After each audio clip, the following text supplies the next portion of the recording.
Hello good morning बच्चों। तो आज हम एक्सरसाइज 9C में क्वेश्चन नंबर 7 और 9 करेंगे, साथ ही एग्जाम्पल 21, क्योंकि ये तीनों एक ही कॉन्सेप्ट पे बेस्ड है। Sohan the toy shop owner sold 2 tricycles at the same price. मतलब सोहन जो एक खिलौने बेचने वाला है, उसने 2 ट्राईसाइकिल बेचे एक ही दाम पे। वो क्या था?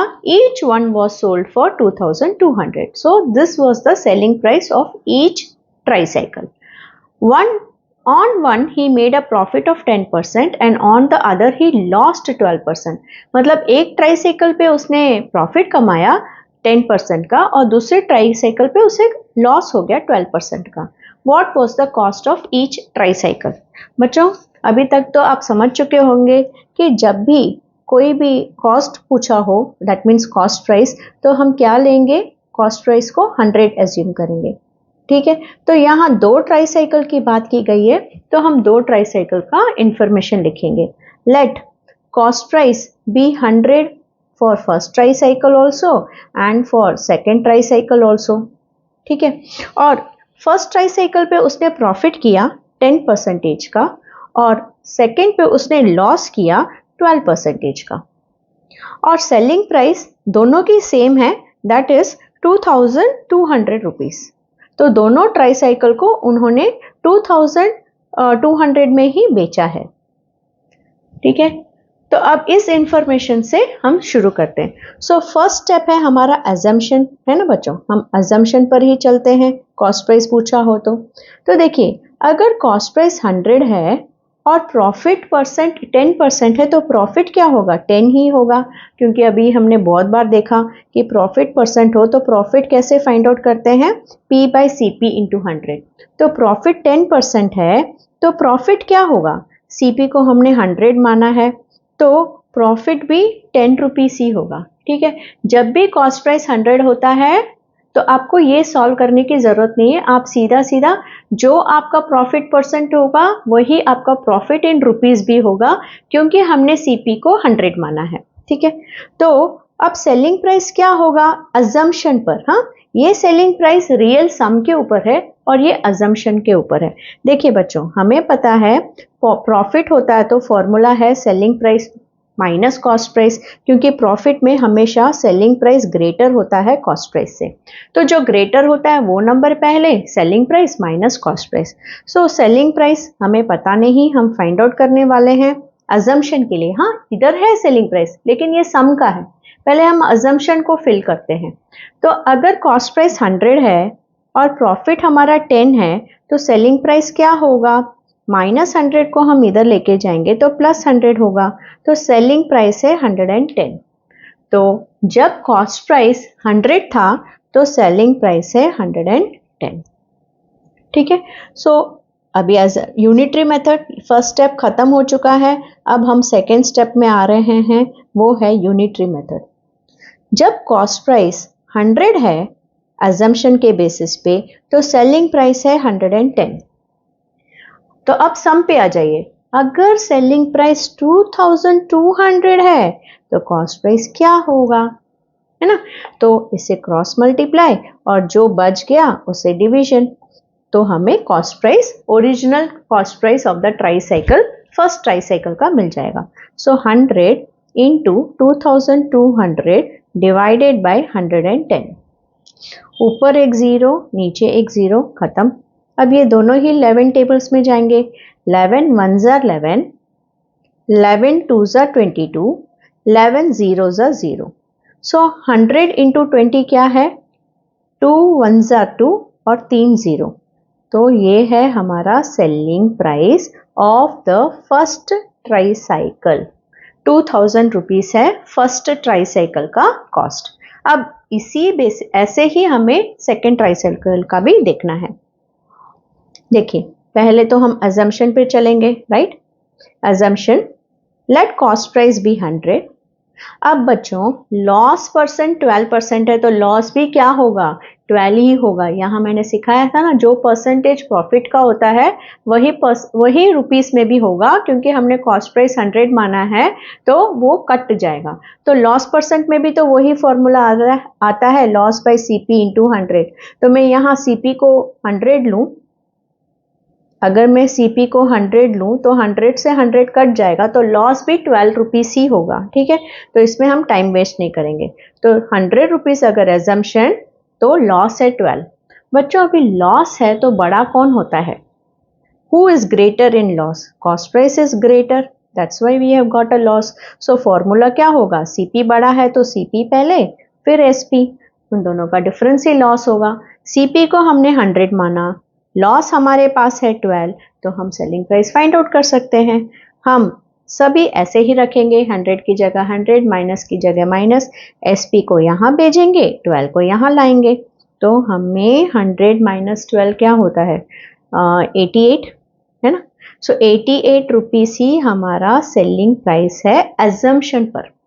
ठीक है, 88 रुपीस क्या है हमारा? एजम्पशन पर। तो अब एजम्पशन हो चुका है, अब हम यूनिटरी मेथड पे चले जाएंगे कॉस्ट प्राइस फाइंड आउट करने के लिए। तो जब मेरा कॉस्ट प्राइस 100 रुपीस था, तो मेरा सेलिंग प्राइस अजम्पशन के बेसिस पर 88 निकल कर आ रहा है। ये है मेरा अजम्पशन। तो अब सम की तरफ चलते हैं। अगर मेरा सेलिंग प्राइस 2200 है, सेलिंग प्राइस के नीचे लिखना है, तो मेरा कॉस्ट प्राइस क्या होगा? तो ये क्रॉस मल्टीप्लाई और जो बच गया उसे डिवाइड। 100 इंटू 2200 डिवाइडेड बाई 88 हमें क्या देगा? x देगा। x क्या है? Cost price of second tricycle. First tricycle का हमने कॉस्ट प्राइस फाइंड आउट किया। सॉरी बच्चों, ये सेलिंग प्राइस नहीं है, ये कॉस्ट प्राइस है ना, क्योंकि सेलिंग प्राइस तो 2200 उन्होंने क्वेश्चन में दिया है, तो इन दोनों को क्रॉस मल्टीप्लाई करके डिवाइड करेंगे तो x मिलेगा। x क्या है? Cost price. तो cost price of first tricycle is 2000।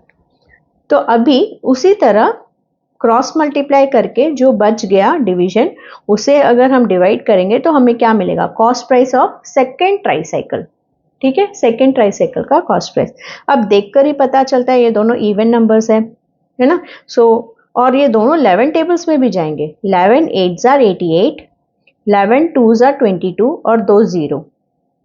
फिर ये 2 4s are 200 टाइम्स और 4 1s are 4, 4 25 times is 100। So 100 into 25 बच गया। 100 इंटू 25 क्या है? 25 1s are 25 और 2 0। सो हमारा cost price of second tricycle क्या है? 2500 रुपीज। ठीक है, तो देखिए कॉस्ट प्राइस 2000 था और selling price 2200। Selling price cost price से बड़ा है, तो हमें प्रॉफिट हुआ है 10% का। इस समय देखिए कॉस्ट प्राइस है 2500, लेकिन सेलिंग प्राइस है 2200, तो सेलिंग प्राइस छोटा है और कॉस्ट प्राइस बड़ा है, तो इसीलिए हमें लॉस हुआ है 300 रुपीज का, जिसके वजह से हमें 12% लॉस हुआ है। ठीक है बच्चों, अब नेक्स्ट सम की तरफ चलते हैं। 9th, 2 chairs were brought at the same cost. मतलब 2 चेयर को एक ही कॉस्ट प्राइस में लाए हैं वो लोग। एक को 12% में बेचा है and other at a profit of 17। तो दोनों ही चेयर्स प्रॉफिट में ही बेचे गए हैं, लेकिन यहाँ कंडीशन अलग है। If the difference in the selling price of 2 chairs was 125, what was the cost price of each chair. यहाँ बच्चों कंडीशन अलग थी। यहाँ बोला था दोनों ट्राईसाइकिल को 2200 में बेचा गया है, यहाँ कंडीशन अलग है। तो देखते हैं 9th sum, 2 chairs were brought at the same cost. तो 2 चेयर्स के लिए हम पहले फर्स्ट चेयर भी लिख देते हैं और इधर सेकेंड चेयर लिख देते हैं, और दोनों का कॉस्ट सेम था। कॉस्ट सेम था लेकिन क्या था वो नहीं पता, तो हम अज्यूम करेंगे let cost price be 100 of the first chair and let it be same for the second chair. अब प्रॉफिट परसेंट इसका है 12% और इसका प्रॉफिट परसेंट है 17%। ठीक है, और दोनों का डिफरेंस है 125। तो ये कंडीशन में यहाँ लिख देती हूँ, if the difference in selling price of 2 chairs is 125, what is the cost price of each chair. तो सेलिंग प्राइस तो यहाँ दिया ही नहीं है बच्चों। तो हमें अभी मैंने पिछले सम में क्या बताया था, हम कॉस्ट प्राइस 100 ले रहे हैं, तो जो हमारा प्रॉफिट परसेंट होगा वही हमारा प्रॉफिट होगा, है ना, क्योंकि सीपी 100 है तो 100 से 100 कैंसिल हो जाएगा। तो हम लिखेंगे information what we know, cost price is 100 rupees and profit is 12 rupees. ठीक है, और अभी हमें ये भी समझ में आ गया है कि प्रॉफिट है तो सेलिंग प्राइस बड़ा होगा, और सेलिंग प्राइस को फाइंड आउट करने के लिए प्रॉफिट और कॉस्ट प्राइस को ऐड करेंगे तो हमें सेलिंग प्राइस मिल जाएगा। अभी तक तो ये समझ गए हम लोग। तो ये फॉर्मूला अगर आपको इस फॉर्मूले को याद रखोगे तो ये ऑटोमेटिकली आपको आ जाएगा। तो सेलिंग प्राइस फाइंड आउट करने के लिए मुझे पी और सीपी को ऐड करना है, तो मुझे सेलिंग प्राइस मिल जाएगा। लेकिन ये सेलिंग प्राइस एजम्पशन पर है, हाँ ठीक है। इसी तरह ये कॉस्ट प्राइस 100 है, तो प्रॉफिट अगर 17% है तो प्रॉफिट भी क्या हुआ, 17 रुपीज ही हुआ। तो सेलिंग प्राइस क्या होगा, सेलिंग प्राइस इसका एडिशन ही होगा, पी प्लस सीपी ही हमें सेलिंग प्राइस देता है, तो 117 रुपीज हो गया। ठीक है, अब हम इस स्टेटमेंट पे गौर करेंगे। यहां लिखा है if the difference in selling price of 2 chairs is 125, तो कॉस्ट प्राइस क्या होगा। मतलब ये कंडीशन को हमें पूरा करने के लिए हमें एजम्पशन पर भी इन डिफरेंस होना चाहिए, difference in selling price of 2 chairs under assumption. ठीक है, difference in selling price of both the chairs under assumption is what, देखते हैं। Difference is 117 minus 112. So as per the assumption, when cost price is 100, the difference in selling price of 2 chairs is 5 rupees. So ये तो हो गया assumption. अब हम unitary मतलब सम की तरफ चलेंगे। तो एक्चुअली अंडर द सम ये क्या बोला है, difference in selling price of 2 chairs is 125, then what is the cost price. तो अब हम सेलिंग प्राइस ना लेकर डिफरेंस इन सेलिंग प्राइस कर चुके हैं। एजम्पशन के बेसिस पर 5 और सम के बेसिस पर 125। सो इन दोनों को क्रॉस मल्टीप्लाई और जो बच गया उसे डिवाइड, 100 इंटू 125 डिवाइड बाई 5। अब बच्चों देखिए 5 1s are 520 टाइम्स इज 100, है ना। सो 125 को ये 0 को इधर रखती हूँ और 125 इंटू 2 क्या है 250। सो 2500 rupees is our cost price of the chairs. Okay, अब example 21, 2 cows were brought at the same cost each। 2 गाय को लेकर आए वो लोग और उन दोनों को कॉस्ट प्राइस एक ही है। One was sold at profit of 5%, other was sold at loss of 7%. Now, if the actual difference of the selling price was 14,400, what is the cost price of each cow? तो example 21, 2 cows. So मैं लिखूंगी यहाँ first cow और यहाँ second cow। तो cost price हम assume करेंगे।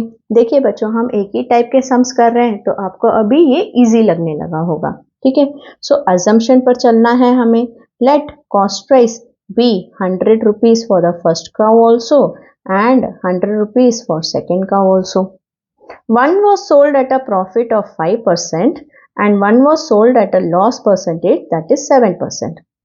फिर से इधर कंडीशन है if actual difference of selling price was rupees 14,400, what is the cost price? ये है कंडीशन। तो अभी हमें पता है ना बच्चों क्या करना है। कॉस्ट प्राइस अगर 100 है तो प्रॉफिट क्या होगा।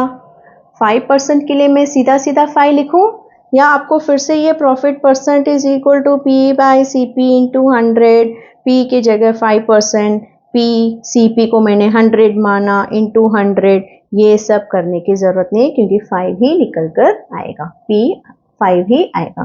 तो जब भी अजम्पशन लोगे ना बच्चों तो ये पार्ट आपके लिए इजी हो जाना चाहिए। तो प्रॉफिट है हमारा 5। अब देखिए कॉस्ट प्राइस है, प्रॉफिट है। प्रॉफिट मतलब क्या, सेलिंग प्राइस बड़ा है ना कॉस्ट प्राइस से तभी तो प्रॉफिट होता है। तो selling price minus cost price is equal to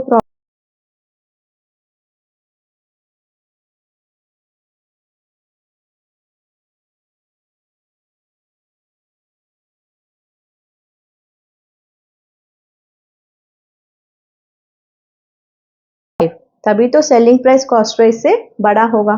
तो अभी हमें सेलिंग प्राइस फर्स्ट काउ का मिल गया अंडर द एजम्पशन। अब उसी तरह कॉस्ट प्राइस इधर सेकेंड काउ का 100 है, लॉस 7% है तो लॉस 7 रुपीस ही होगा। और अभी लॉस के लिए क्या करना है, देखिए लॉस कब होता है बच्चों, जब कॉस्ट प्राइस बड़ा होता है ना। कॉस्ट प्राइस अगर सेलिंग प्राइस से बड़ा हो तो cost price minus selling price loss है।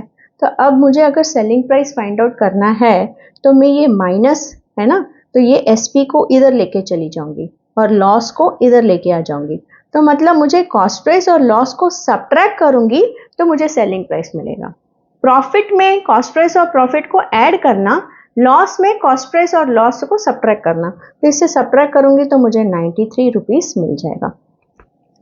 तो अब मुझे सेलिंग प्राइस फर्स्ट काउ का प्रॉफिट के वजह से और सेलिंग प्राइस का सेकेंड काउ का लॉस के वजह से मिल गया। बस ये अजम्पशन खत्म। अब हम इस स्टेटमेंट पे गौर करेंगे। यहां कहा है actual difference of selling price is this much. तो ये तो सम के ऊपर है ना, ये सम में दिया गया है, लेकिन हमारे पास एजम्पशन के लिए भी तो डिफरेंस होना चाहिए ताकि मैं इसको इस डिफरेंस से कंपेयर करूं। सो एक्चुअल डिफरेंस, ये एक्चुअल डिफरेंस है और मैं अजम्पशन का डिफरेंस निकाल रही हूं। सेलिंग प्राइस है 105 और यहाँ है 93।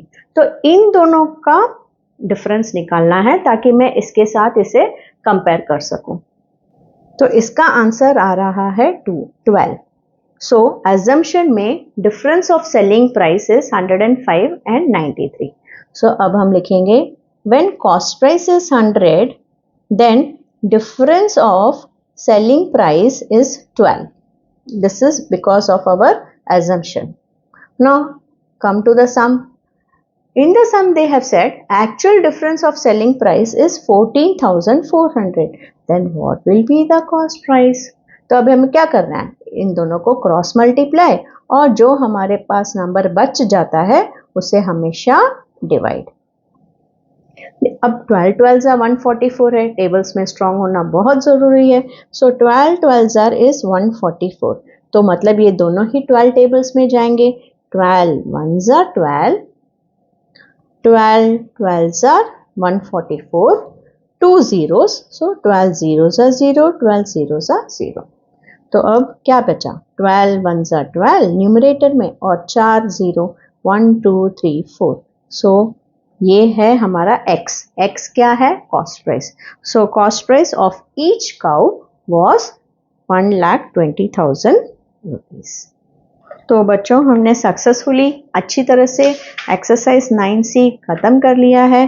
तो प्रैक्टिस करते रहिए ताकि जब चैप्टर चेकअप में सम्स हो तो आपको आसानी से समझ में आए। ठीक है, next topic simple interest in next class. Bye.